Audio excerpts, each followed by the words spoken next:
show you the ingredients for a creamy avocado ranch. We'll be putting half a quarter cup of soy milk, tablespoon of whipped cream cheese, and salt, lime juice, and sweet relish.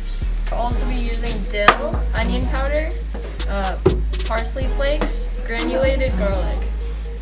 We're gonna put it all in a food processor and blend it till it's nice. For this vegan taco, we'll be using oyster mushrooms and shredding it until it looks like fish. We'll be also using seaweed to give the oyster mushrooms the fish flavor.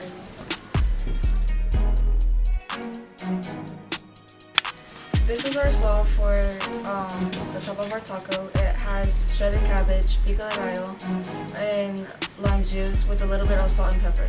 Now we're gonna cook our pinto beans.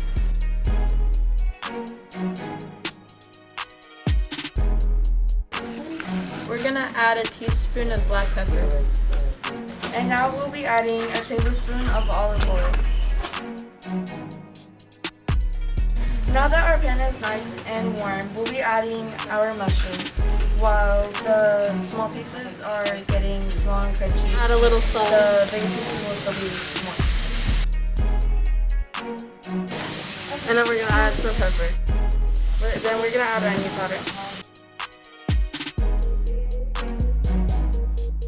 And our final ingredient will be garlic.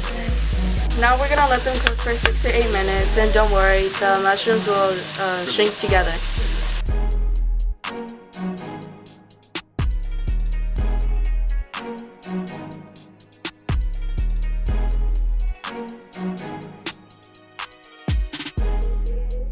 Now we're gonna warm up our tortillas for the tacos.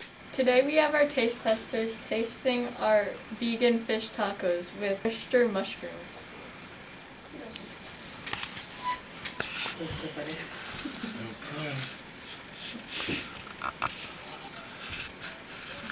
Oh, that's really good. It tastes fresh like a fish taco. It's very lemony.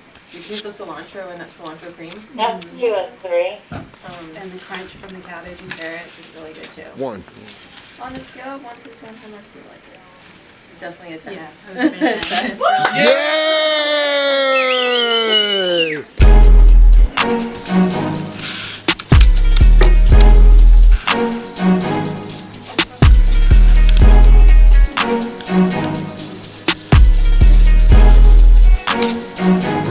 Why is everybody hit?